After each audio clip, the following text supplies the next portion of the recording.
Bonjour, bien-aimés dans le Seigneur, chers amis, chers frères et chers parents. C'est un bonheur et une joie donc de nous retrouver encore en ce jour. Nous bénissons le Seigneur pour les 2 premiers mois de l'année qui se sont plus ou moins très bien passés.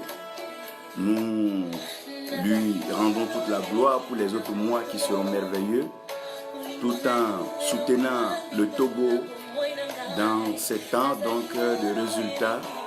Nous prions que la grâce de Dieu, le sang de Jésus-Christ couvre toute la nation et les habitants de la nation. Nous prions que le sang innocent ne coule pas et que l'orgueil des mortels n'enflamme pas le pays, mais plutôt que l'humilité et la simplicité réduisent tous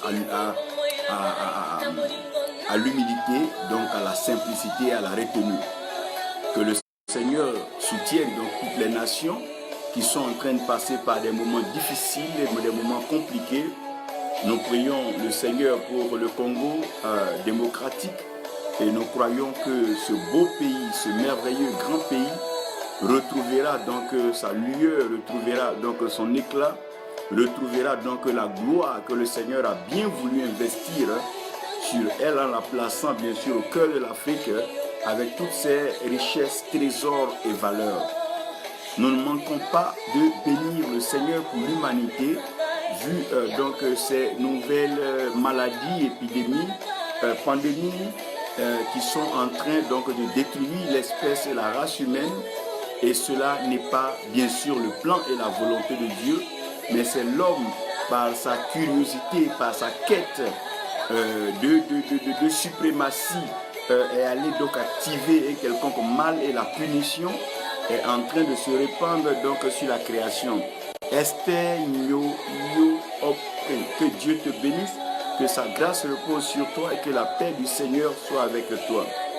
Nous savons avant tout et après tout que nous devons nous recueillir dans la louange, dans l'adoration, écouter la voix du Seigneur et apprendre donc à le célébrer. Je suis donc en train de terminer cette série et cette série, je crois par la grâce de Dieu qu'elle sera reprise et elle sera, s'il vous plaît, donc en livre pour ceux qui veulent bien sûr garder, développer eux-mêmes pour pouvoir aider des générations et des personnes à comprendre et à connaître les types de serviteurs de Dieu. J'ai commencé par vous parler donc des 12 serviteurs, de 12 types de serviteurs. Et je vous ai expliqué que ces 12 types de serviteurs sont nous tous. Je ne veux pas indexer quelqu'un et blâmer quelqu'un. Mais je pense que nous devons tous nous remettre en cause en fonction donc des passages bibliques qui ont été donnés et en fonction des actions, des activités et des modèles de vie que chaque serviteur emprunte. Et chacun doit pouvoir se revoir, se reconnaître et puis abandonner une fois qu'il se rend compte que ce n'est pas ce que le Seigneur veut. Nous avons donc commencé par parler donc de serviteurs de Dieu. En parlant donc du serviteur homme d'affaires, nous sommes allés progressivement au serviteur occultiste et le serviteur donc de la technologie. Aujourd'hui, j'aimerais par la grâce de Dieu terminer en vous parlant donc du serviteur humble et croissant. Je veux donc parler du serviteur humble et croissant afin que nous ayons un modèle, afin que nous ayons un regard plus pointu, un regard plus exact, avec un cœur désireux donc d'appartenir, sinon de suivre ce modèle. Au fait, le modèle par excellence, le modèle vrai que nous avons est Jésus-Christ. En même temps que Jésus-Christ est le modèle, nous avons donc un problème, nous avons une difficulté pour nous aujourd'hui et pour la génération actuelle. Pourquoi est-ce que nous avons donc ce problème et nous avons la difficulté actuellement? Que Dieu bénisse donc le Bishop Rosa qui est avec nous, que Dieu te bénisse et que sa grâce repose sur toi, mon évêque. Comprenez ici que le Seigneur Jésus-Christ a vécu et selon que Jean explique en transportant la pensée, Jean dit qu'il est la parole faite chair. Paul va donc appuyer donc cela en disant qu'en Christ habite corporellement la plénitude de la divinité. Ça aurait été bon, ça aurait été simple, ça aurait été courageux et même avantageux pour nous. Si nous avons vécu au temps de Jésus-Christ, nous aurons eu l'occasion de le toucher, de le côtoyer, de manger avec lui, partager avec lui, comme les disciples, donc les apôtres de la première heure ont eu cette occasion, Jean et bien sûr les hommes de son temps. N'ayant pas donc vécu au temps de Jésus-Christ, nous avons donc l'évangile, nous avons donc des témoignages de sa personne, selon ceux qui ont marché avec lui et ceux qui ont vécu avec lui. Après cela, nous avons encore un encouragement par quelqu'un qui n'a pas vécu avec lui, qui n'a pas eu l'occasion de le côtoyer, mais qui l'a reçu par révélation, et nous parlons donc de Paul. Et Paul, qui le reçoit par révélation, se trouve dans l'obligation de nous écrire afin que nous approchions le Seigneur, non pas par la bouche des hommes, non pas par une connaissance livresque ou bien pour avoir trop lu, mais par la révélation. Donc il nous encourage donc à approcher le Seigneur par la voie la plus excellente, qui est la voie de la révélation. On ne peut pas connaître Jésus parce qu'on a lu des livres, on ne peut pas connaître Jésus parce qu'on a participé à plusieurs séminaires, plusieurs conférences, non pas parce qu'on a été en Israël, mangé avec des rabbins et tout ça, pas parce que nous avons marché peut-être à Gethsemane, nous sommes allés même sur la montagne des Oliviers, ou que nous avons pu voir son sépulcre et tout cela. C'est beau parce que cela équipe et cela vient constituer une base de foi dans notre croyance. Pour ce qui est du Seigneur, nous avons besoin purement de la révélation. Donc lorsqu'il n'y a pas de révélation, le peuple périt. Quand il n'y a pas de révélation, tout le monde périt, y compris le leader, y compris le peuple, et même ceux qui sont concernés de loin comme de près. Ce qui fait que ce dont nous avons besoin pour avancer avec le Seigneur, c'est la révélation. Et sans révélation, nous ne pouvons pas le connaître. Et je pense que cette adoration en lingala qui est en train de nous bercer au sous-sol de ce message nous fait un bon bien. Nous fait un bon bien. Nous fait un bon bien. Quand j'écoute cette langue, je veux dire congolaise, sinon zaïrois, je suis heureux parce que je me dis que Dieu cache des merveilles et Dieu cache donc des trésors dans les langues, parce que la mort et la vie se trouvent au pouvoir de la langue. Donc de par la confession, la louange, les échos de la langue, l'homme peut le vivre. C'est en cela que la musique est utilisée donc pour pouvoir guérir et traiter l'homme de façon thérapeutique, et pour ceux qui savent cela. Pour l'heure, revenons donc au serviteur humble et croissant. Le serviteur humble et croissant, je veux bien dire, et si vous me permettez, pourquoi le serviteur humble et croissant? Au fait, dans la création, quand Dieu crée, André, God bless you, enjoy your stays in the US. We appreciate the work you are doing. Prophète Luzon, que Dieu te bénisse, que sa grâce repose sur toi. La Côte d'Ivoire ne saura vous oublier. La famille Lumbu, Bishop Rosa, pour tout ce que vous avez apporté à cette nation. Et je prie que cette nation soit davantage une bénédiction pour vous. Maman Yaya, Sarah, que la grâce de Dieu repose sur vous. Donc comprenez que quand vous regardez dans le principe de la création, Dieu entre dans la création en prenant des éléments vivants que lui, Dieu, il a conçus avant l'homme. Dieu a pris la peine de créer les cieux et la terre. Et Dieu a pris la peine de couvrir les eaux. Donc Dieu avait déjà fini la couverture des eaux. Et puisque l'Esprit de Dieu se meut, Dieu avait contrôlé l'espace aérien. Donc quand Dieu crée l'homme avec une mission. Et la mission que Dieu accorde à l'homme est une mission assez spéciale, une mission assez précise. Genèse 1, 26 à 28, nous comprenons cela. Quand Dieu crée l'homme, Dieu demande à l'homme de faire des choses qui sont humainement impossibles. Il demande à l'homme de dominer sur les poissons des eaux. Alors que pour dominer sur les poissons des eaux, il faut accepter de sortir donc de sa zone de confort qui est terrestre, sortir de sa plateforme donc d'équilibre, parce que l'homme a son équilibre sur la terre, mais l'homme n'a pas d'équilibre dans l'eau et l'homme se doit de pouvoir nager. Donc Dieu demande à l'homme de pouvoir même abandonner son mode de déplacement au lieu de la marche, mais s'adonner à la nage.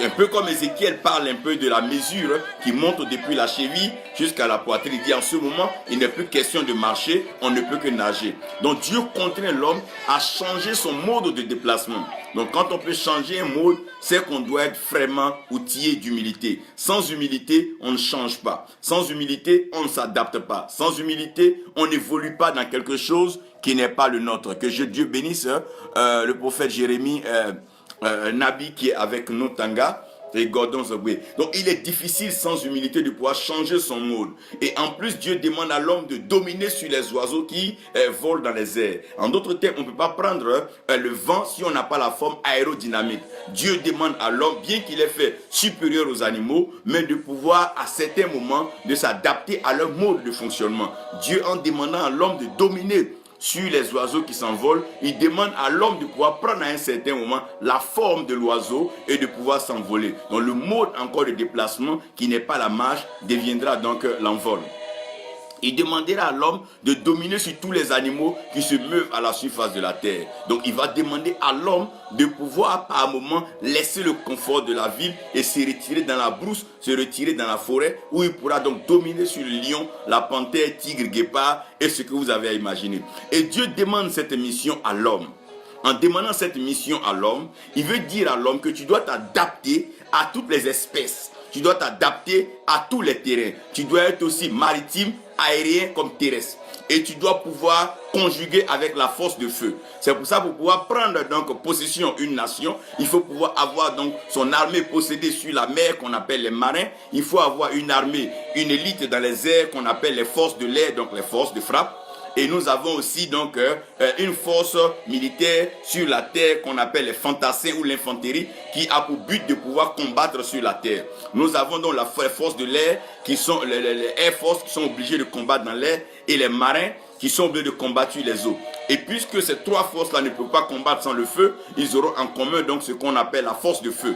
À partir de la force de feu, nous voyons le carré d'as réuni, l'eau, terre, feu, et puis donc le vent. Quand Dieu arrive à concevoir cela, il met ces éléments en l'homme. Donc dans la création de l'homme, la pensée de la création de l'homme permet que l'homme ne soit pas même habité d'humilité. Parce qu'en l'homme, il y a la terre, en l'homme, il y a l'eau, en l'homme, il y a le feu et en l'homme, il y a le vent. Donc puisque les éléments fondamentaux de la création se retrouvent en l'homme, l'homme devient un homme, un être inédit, un être spécial, un être unique qui doit directement dominer sur la création. Non seulement l'homme a ses attributs dans sa création, mais en même temps l'homme reçoit un message vibrant de la part de Dieu, un témoignage merveilleux que personne ne peut contredire. Dieu dit à l'homme, je te fais à mon image et à ma ressemblance. Donc l'homme maintenant qui est créé est à l'image et à la ressemblance de Dieu, jouissant de souveraineté, jouissant d'autonomie, de plein pouvoir, de puissance et de force. Donc l'homme ayant toutes ces choses pour pouvoir agir, l'homme peut avancer. Et puisque l'homme est déjà créé à l'image et à la ressemblance de Dieu, l'homme ne peut plus chercher à croître parce que l'étape terminale, l'étape finale de la création, c'est d'être à l'image du Créateur. Alors que l'homme commence déjà sa mission étant à l'image et à la ressemblance donc de son créateur. Donc il y a deux choses qui vont être les problèmes fondamentaux de l'homme, c'est l'humilité et la croissance.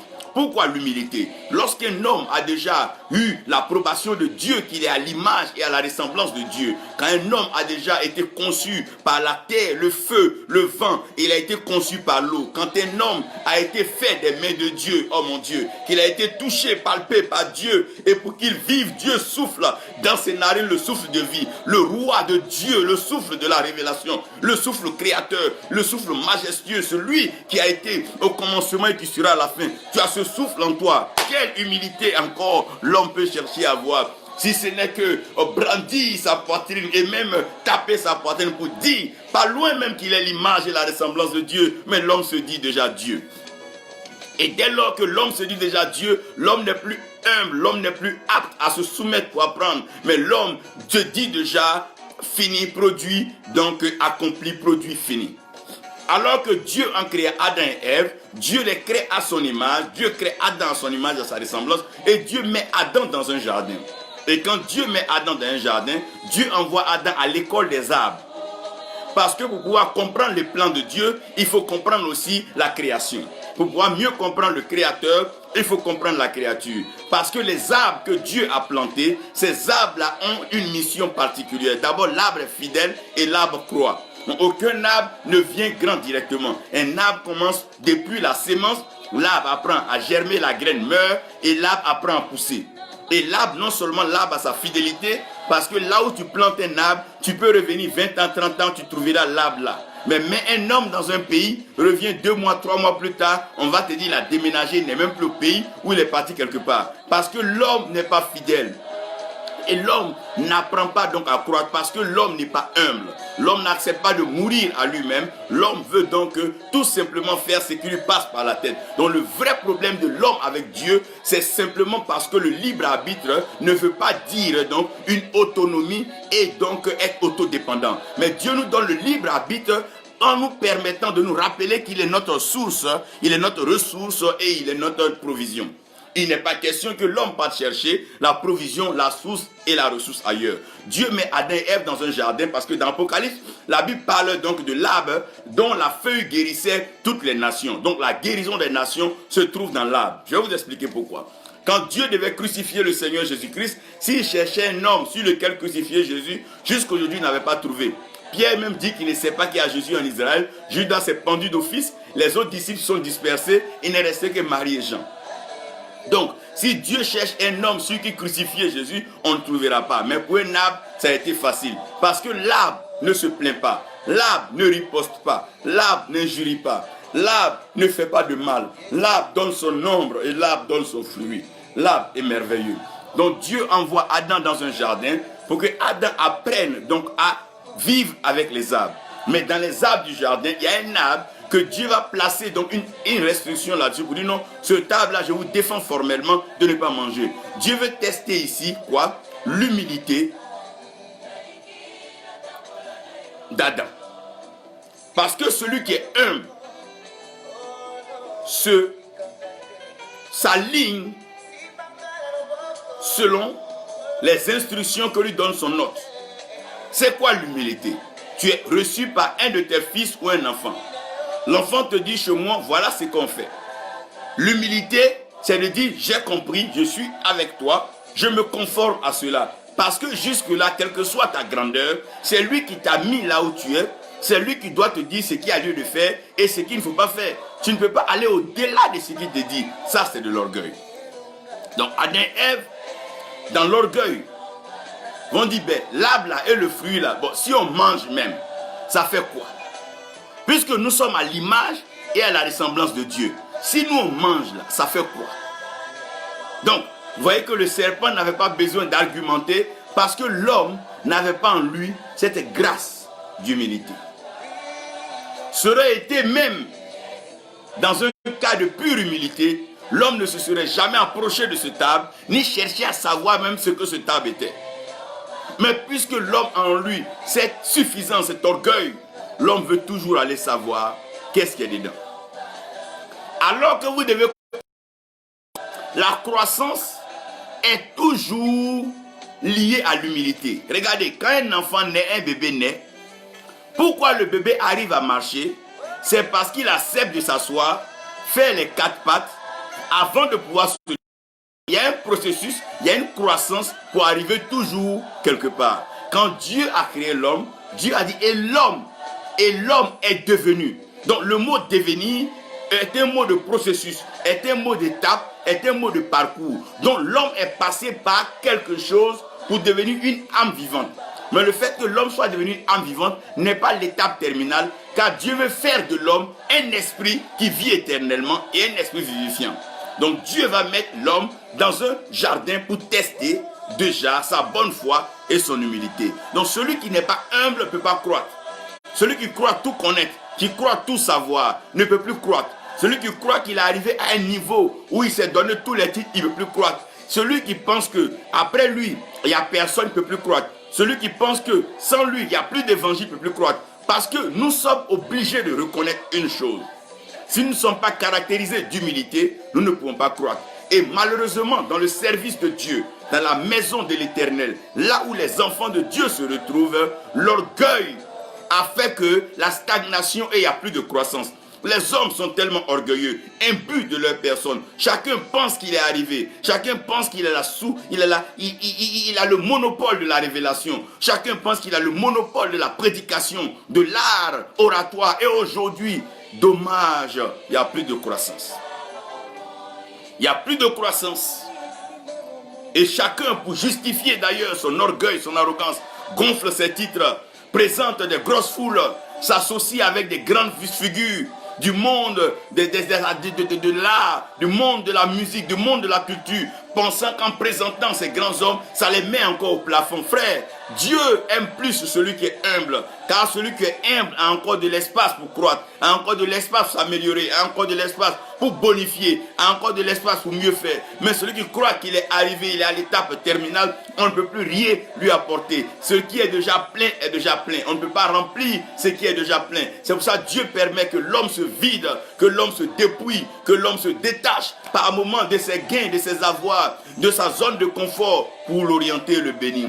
Écoutez-moi bien, vous serez étonné de voir que les hommes apparemment aujourd'hui les plus riches matériellement, les plus comblés en termes de foule et autres, il leur sera plus facile d'aller en enfer. Prenez un peu le cas du jeune riche. Parce que quand Dieu dira à certains, aujourd'hui, tous ces biens que vous avez emmagasinés, vendez cela, donnez aux pauvres. Je vous dis la vérité que certains vont changer le nom d'un ministère pour dire, bon, Seigneur, si c'est comme ça, tu veux m'envoyer à faire le, d'ailleurs, je ne suis plus avec toi, moi je me contente de mes biens. Quand Dieu va demander à certains qui ont bâti des grands temples, c'est vrai, tu as bâti le grand temple, mais c'est celui-là que j'ai appelé pour être serviteur de Dieu dedans, laisse-le être au service de Dieu. Je vous dis qu'il y a des choses qui vont changer. Ça, je suis en train de vous dire.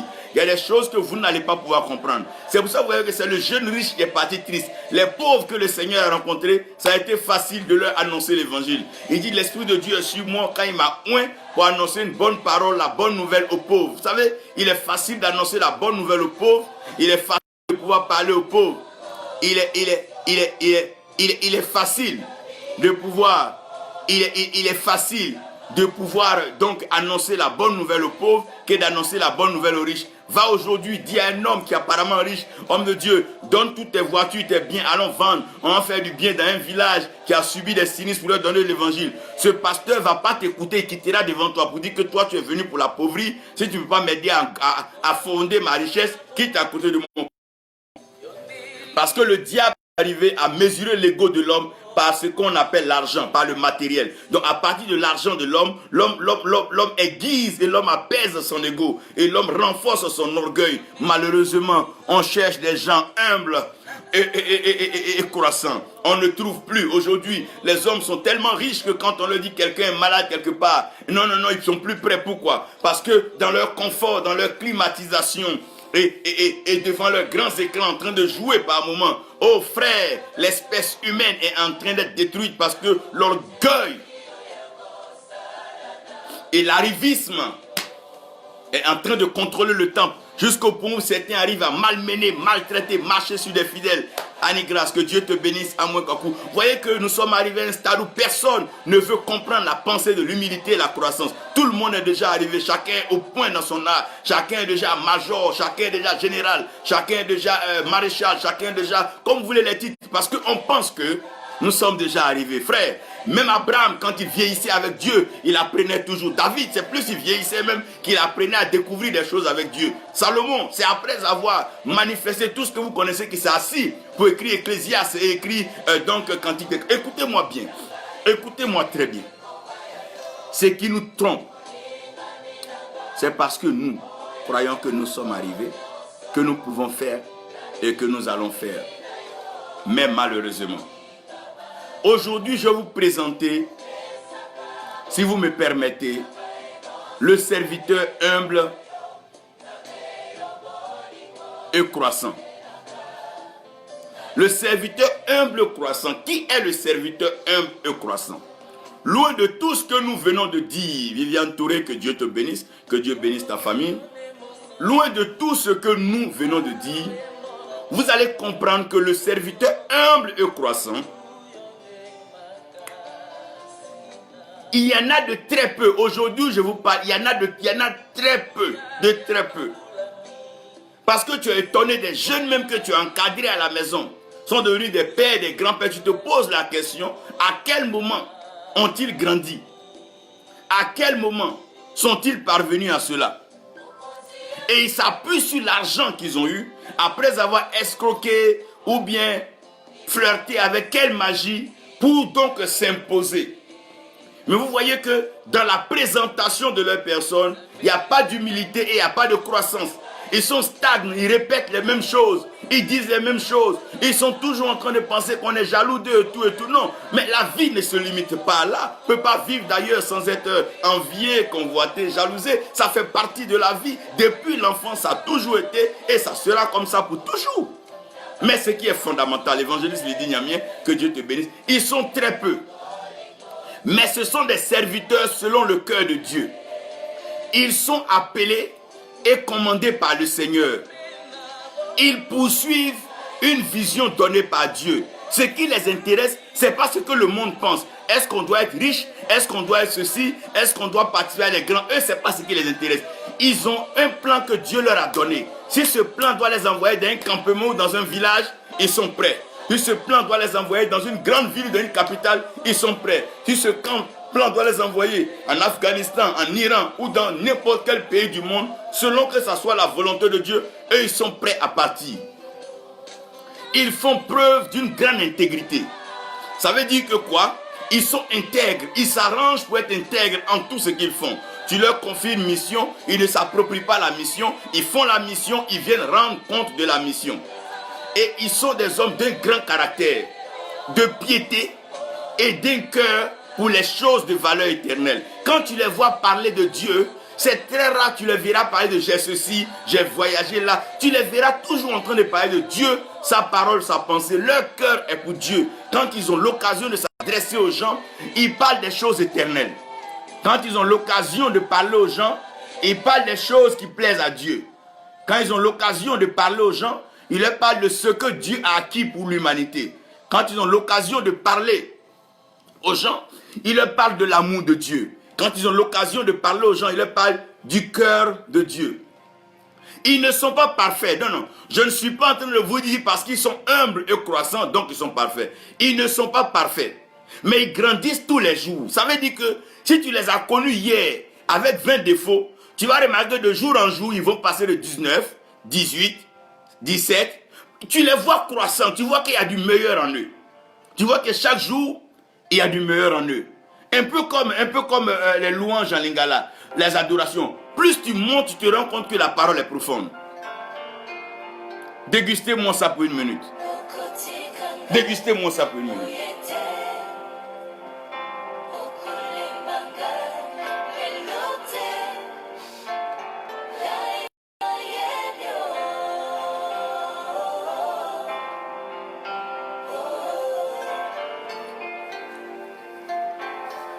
Permettez-moi donc de revenir ici.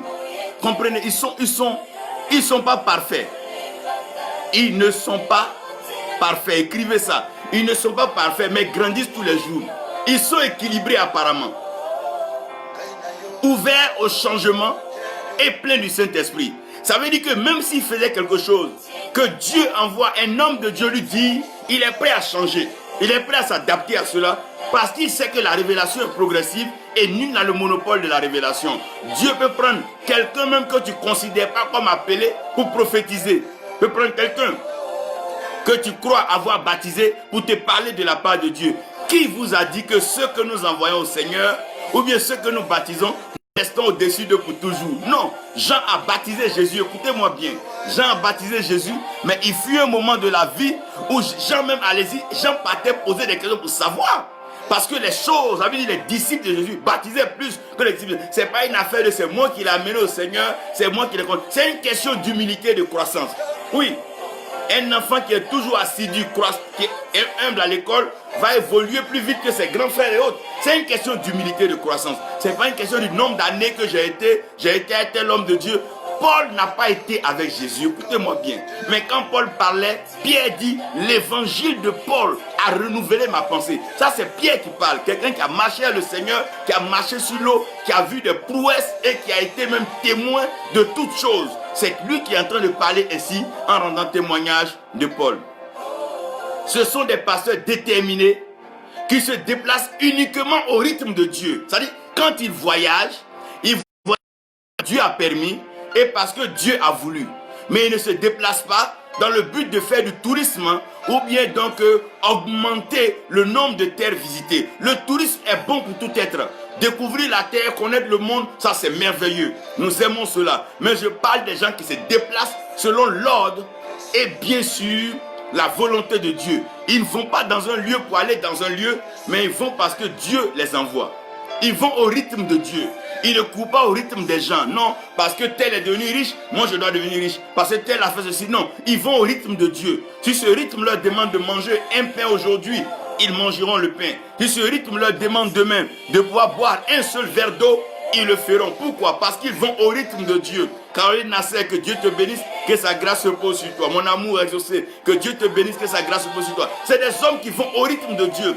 Ils ne se comparent à personne. Ils vont au rythme de Dieu. Ils sont très humbles, très simples. Ils font ce que Dieu leur demande. Ils sont prêts à plaire à Dieu, peu importe ce que les hommes vont penser. On peut les voir à pied, on peut les voir même marcher sans avoir une apparence éclatante, mais ils sont en train de servir Dieu. Oui, ils sont oints et portent une onction durable. Ça veut dire quoi? Ils sont oints et ils transportent cela en eux.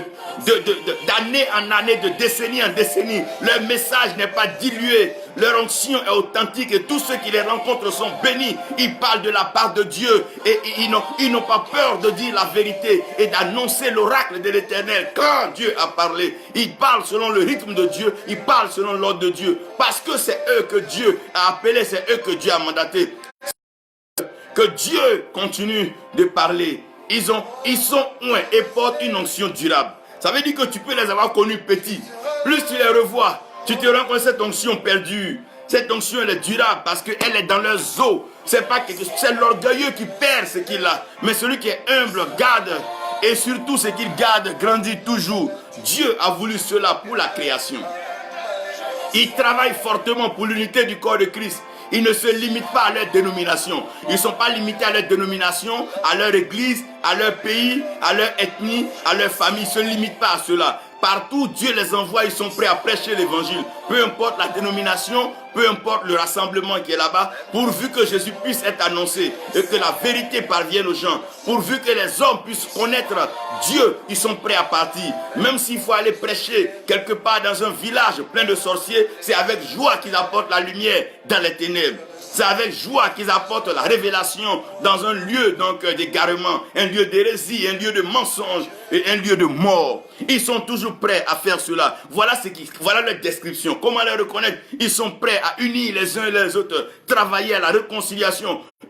L'œuvre de Dieu, leur cœur bat pour Dieu, leur amour est pour Dieu. Ils sont prêts pour Dieu. Pour Dieu, ils ne sont pas ébranlés, ils ne sont pas secoués, ils n'ont pas peur. Car ils savent qu'ils ne sont pas créés, ils ne se sont pas appelés. C'est Dieu qui les a créés et c'est Dieu qui les a appelés. Ceux qui les abandonnent, les abandonneront parce qu'ils n'ont pas ce qu'ils ont. Ou ceux qui les abandonneront parce qu'ils ne sont pas ce qu'ils veulent. Mais ils savent que Dieu est avec eux. Ils ont l'assurance que Dieu est avec eux et ils ne doutent pas que Dieu est avec eux. Parce que Dieu leur donne la confirmation tout le temps, tous les jours, chaque heure, chaque minute. Quand ils pleurent sur leur lit, Dieu leur apporte la confirmation. Leur motif de base. Ils désirent avoir un impact pour Dieu. Ils ne veulent pas que leur nom reste. Non. Ils ne veulent pas que leur image reste. Non. Ils ne cherchent pas à faire de leur image une icône dans les nations. Ils ne cherchent pas à faire de leur nom un grand nom dans la nation. Ils veulent que le nom de Jésus-Christ reste dans les cœurs, dans les vies.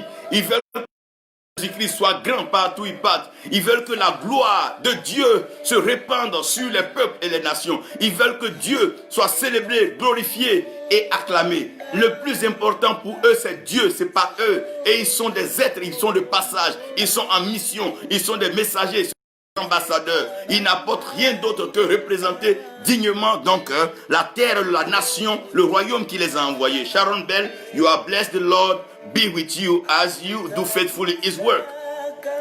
Ils veulent voir des vies, des familles, des nations transformées, des villes transformées, des peuples transformés, des familles transformées, des familles guéries, restaurées de la drépanocytose, du VIH, de toutes ces maladies, des familles être délivrées et voir le joug satanique brisé sur ces familles.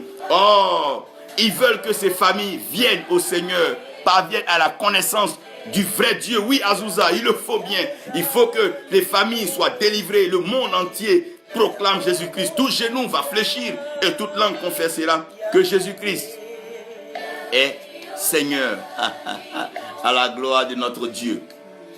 Ils n'ont pas d'empire personnel à construire. Ils ne cherchent pas à bâtir un empire, mettant leur nom dessus, un empire, ceci et cela. Non, non, non. Tout ce que l'homme bâtit, n'oubliez pas, va tomber en ruine. Mais les vies que nous bâtissons serviront à des générations. Il y a des espaces qui sont bons pour que l'homme bâtisse, afin que les hommes se retrouvent pour pouvoir louer et adorer le Seigneur. Nous acclamons et nous bénissons le Seigneur pour ces bâtisseurs du royaume qui bâtissent bien sûr par leur empire, mais qui bâtissent le royaume de Dieu en disposant leurs moyens, leur temps et bien sûr leur talent. Nous bénissons le Seigneur pour ces personnes. Ils veulent plutôt étendre les frontières du royaume de Dieu dans le monde entier. Ils voient le ministère comme une opportunité de servir, mais pas comme un tremplin pour se servir. Ils viennent vers Dieu pour servir les autres. Ils veulent donner ce qu'ils connaissent aux autres, partager ce que Dieu leur a transmis aux autres. Ils ne veulent pas, eux, plutôt prendre de la part des gens. Ils veulent donner, ils veulent apporter, ils veulent contribuer parce qu'ils savent que Dieu les remplit. Ils sont des canaux, ils sont donc bénis pour être une bénédiction pour les autres. Ils doivent être aussi un bras par lequel Dieu va bénir. Ils voient le ministère comme une opportunité pour servir, aider et autonomiser les autres, aider ceux qui n'étaient pas capables à être capables, aider ceux qui ne voyaient pas à voir, aider ceux qui n'entendaient pas entendre, aider ceux qui ne parlaient pas à parler, aider ceux qui n'arrivaient pas à s'affirmer, aider ceux qui étaient complexés, blessés et qui étaient donc humiliés et réduits à néant, à croire qu'en eux, il y a le vaillant héros qui peut être réveillé et tout de suite leur vie deviendra meilleure. Voici, ils mettent l'accent, ils ne mettent pas l'accent sur l'argent, le gain et le plaisir. C'est vrai que l'argent est utile, mais ils ne mettent pas l'accent. Ils ne mettent pas l'accent sur l'argent, le gain et le plaisir. Ils savent bien sûr que l'évangile d'argent et qu'en tant qu'un être humain, on a besoin d'être heureux. Et aussi, il veut que nous puissions de temps en temps avoir des temps de loisirs, qui n'est pas mauvais, aller avec la famille en plage et tout, c'est pas mauvais, mais cela ne doit pas être la motivation, la raison de leur service. Ils ne mettent pas l'accent, non, ils ne mettent pas l'accent. Ils ne mettent pas l'accent sur l'argent où tout est devenu une affaire d'argent, non, c'est pas ainsi le gain. Ils sont authentiques, ils sont aimants, ils sont simples à rencontrer. Et ils sont humbles. Il n'y a pas de protocole pour les rencontrer. Tu leur envoies un message, ils vont répondre. Tu les appelles, ils vont décrocher. Tu viens les voir, ils vont te recevoir. Ils savent que c'est parce que toi, tu auras un problème que Dieu les a appelés. Ils savent que c'est parce que demain, tu auras besoin de prier que Dieu les a appelés. Ils ne se font pas la barbe du bon Dieu. Ils ne se font pas passer pour la couronne de la vie, mais ils sont disponibles. Ils se disent que de la même façon que l'eau indispensable est aussi disponible à tout être humain et que la lumière aussi indispensable, lui partout, eux aussi doivent se disposer comme le vent qui est partout pour que chacun puisse enhumer et vivre. Ils sont aussi disponibles que Dieu le veut. Rien de plastique. Les objets artificiels à leur sujet. De ces gris-gris, soi-disant de ces ceintures d'authenticité qu'on porte pour être africain, de ces bagues empruntées en Inde, des bagues de courage, des bagues pour convaincre, ou bien des formes de chaînes, étant comme disant son bonheur, 10 heures de bonne aventure, pour la paix à tout moment parlant, des artifices bizarres, de ces jus qu'ils doivent boire avant de pouvoir parler. Non, ils n'ont pas besoin de ça, C'est trop compliqué ça, ils n'ont pas besoin de ça. Ils n'ont pas besoin d'objets, ils n'ont pas besoin d'artifices, ils n'ont pas besoin de compléments. Ils ont juste besoin d'être humbles, ils veulent être humbles. Ils veulent que Dieu les utilise comme il veut. Si Dieu veut faire le miracle, si Dieu veut faire le miracle, si Dieu veut guérir, si Dieu veut guérir pas. Dans tous les cas, c'est lui qui est Dieu, toute la gloire lui revient. C'est lui qui fait comme il veut. On n'a rien à se prendre dans cette affaire, c'est une affaire de Dieu. Ce sont des chefs mes serviteurs. Ce sont des oins, mais des serviteurs. Ce sont des rois, mes serviteurs. C'est des gens que Dieu a élevés, mais qui servent Dieu. Ce sont des gens que Dieu a bénis de par les talents, les dons, les aptitudes, mais qui sont heureux de mettre cela au service de Dieu. Quel est leur mérite? Ils investissent dans les gens, aiguisent les compétences des autres en leadership, maintenir de bonnes compétences relationnelles. Ils savent garder le contact avec les autres, avec les hommes de Dieu. Ils savent à tout moment appeler, les joindre, les encourager, les motiver. Ils savent partager l'évangile avec les autres parce que c'est important. Ils savent travailler sur leurs faiblesses. Ils savent qu'ici n'est pas bien. Ils travaillent à leurs faiblesses chaque jour pour devenir meilleurs. Ils construisent un caractère pieux. Ils travaillent à cela, construisent un caractère pieux. S'ils voient qu'ils sont faibles en cela, ils essaient de s'entourer des gens qui peuvent les aider à vaincre cette faiblesse, ou ils s'éloignent de certaines choses qui les poussent à la chute. Ils ont une habilité d'équiper et de permettre aux autres d'atteindre leur plus haut potentiel. Ils sont comme un tremplin, ils sont comme une échelle, ils sont comme un parachute, ils aident les autres à monter. Ils sont tout simplement comme un ressort. Quand tu t'approches, quand tu les approches, que tu descends sur eux, tu bondis, tu vas plus eux. Ils ne sont pas menacés par le don d'autrui. Ils ne sont jaloux de personne. Ils ne convoitent personne. Ils n'envient personne. Ils savent que si Dieu t'a donné un don, c'est toujours pour le même royaume. Au contraire, comment permettre que ce don soit encore plus efficace, plus dynamique? C'est toujours pour le bonheur et l'avantage de nous tous. Nous n'avons même pas de mérite qu'un serviteur de Dieu meure, ou qu'un serviteur de Dieu s'appauvrit, ou qu'un serviteur de Dieu perd son église. C'est dommage, parce que tout cela, c'est le royaume du Seigneur, et cela doit permettre au corps de Christ de pouvoir avancer. Ils disent la vérité avec la grâce, et cherchent à former des disciples pour le Seigneur. Donc, ils disent la vérité avec la grâce, et ils cherchent à former des disciples pour le Seigneur. Ils s'assurent que l'église est construite sur la vérité. Ils n'aiment pas qu'on commence par le faux, faire de ces mises en scène, enterrer des choses pour attirer la foule. N'acceptez pas que des hommes vous disent ce genre de choses. N'acceptez pas qu'on vous dise que non, il y a un secret pour bâtir l'église. Pour grandir avec Dieu, il faut être humble, il faut s'abandonner à lui, il faut se soumettre à lui. Aussi longtemps que Dieu t'utilise, tu seras le plus puissant que Dieu veut utiliser, parce que Dieu aime ceux qui sont soumis et Dieu aime ceux qui se soumettent à lui. Il s'assure que la parole de Dieu n'est pas diluée, mais que la parole est équilibrée. Pourquoi? Parce que la parole, elle est esprit et vie. Et on ne peut pas laisser la parole simplement dans le système de l'esprit, mais il faut que la parole soit pratique, il faut qu'elle soit vivable, qu'elle vienne habiter avec nous et qu'elle soit capable d'apprécier aussi nos us et coutumes et nous conduire progressivement vers ce que Dieu veut. Donc si la parole reste trop loin de nous, on ne pourra pas avoir accès à elle. Donc ils décortiquent la parole, ils enseignent la parole, ils amènent au niveau de quiconque veut bien sûr comprendre et marcher avec Dieu. Parce que l'évangile dilué ne nous aidera pas. Non, non, non. Ils sont pasteurs des églises en croissance, où les gens sont de vrais chrétiens qui grandissent continuellement dans les choses du Seigneur. Donc partout où tu les vois, ceux qui les approchent grandissent dans les choses du Seigneur. Ils ont envie d'apprendre. Ils s'adonnent à la méditation. Ils s'adonnent à des moments de retraite, des temps de prière, des temps de lecture, des temps même où on va faire des pratiques, aider le prochain. Parce que c'est ce qu'ils cultivent.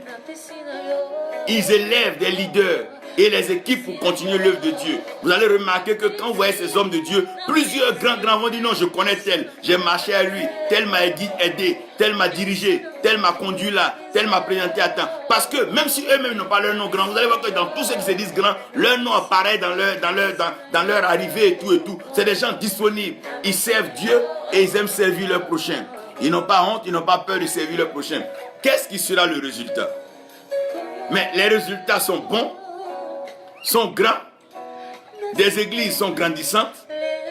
Donc, de bonnes églises, des grandes et grandissantes églises qui font des disciples des hommes. Ils ont un impact positif sur beaucoup pour Dieu.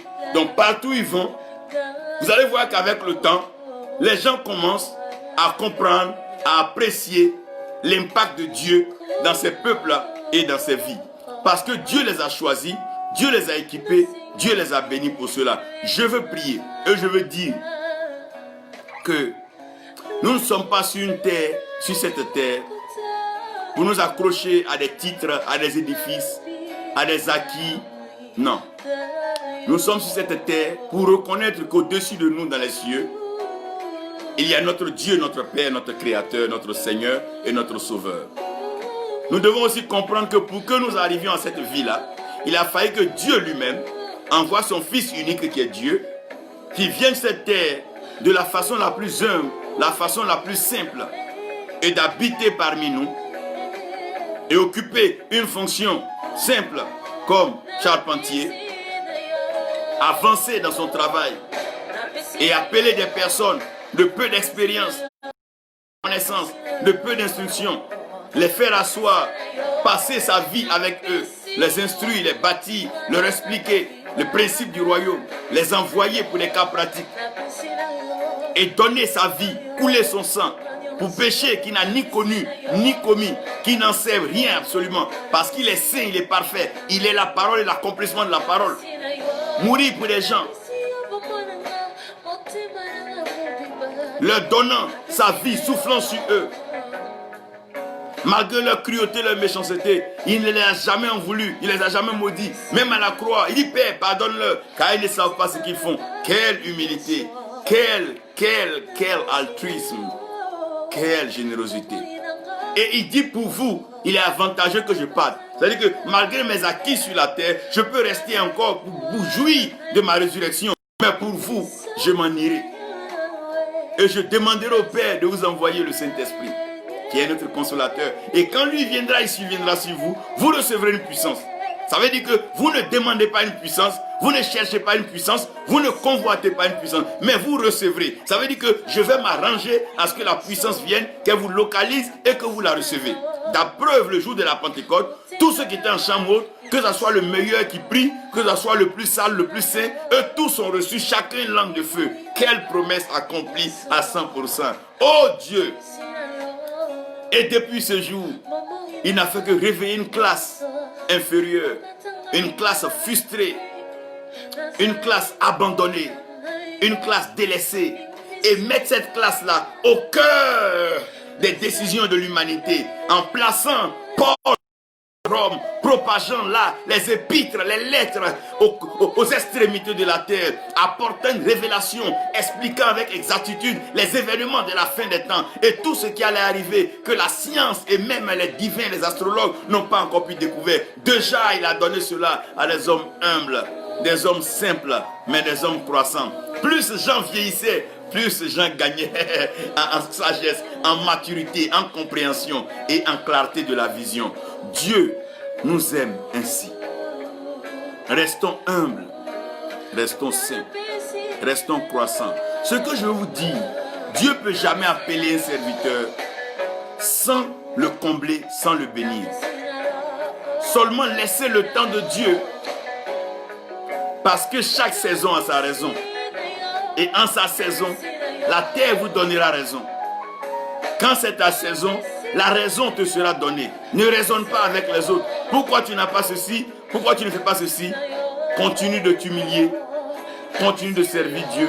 Et nous prions que le Seigneur suscite plusieurs serviteurs humbles et croissants sur la surface de la terre. Nous demandons que le Seigneur suscite des serviteurs humbles et croissants, des femmes humbles et croissantes, des hommes humbles et croissants, afin que l'œuvre de l'Éternel puisse avancer juste aux extrémités de la terre. Que le Seigneur vous bénisse et que sa grâce repose sur vous. Que sa paix soit avec vous et que votre cœur soit toujours dans le bonheur. Demeurez des serviteurs humbles et croissants. N'ayez pas de honte ou de complexe pour ce que vous ne connaissez pas, pour ce que vous n'avez pas aujourd'hui. Demain, Dieu vous donnera au-delà de vos attentes. Et Dieu vous élèvera au-dessus de ceux qui vous ont écrasés et qui vous ont méprisés. Dieu lui-même veillera à ce que vos ennemis soient assis pour vous regarder. Pour dire, n'est-ce pas, celui ou celle qu'on a chassé parce qu'il n'avait pas ceci ou cela, c'est Dieu qui fait l'homme. C'est Dieu qui bâtit l'homme. C'est Dieu qui comble l'homme. C'est Dieu qui donne vie à l'homme. C'est Dieu qui donne l'importance à l'homme. C'est Dieu qui permet à l'homme de pouvoir faire ce que l'homme fait.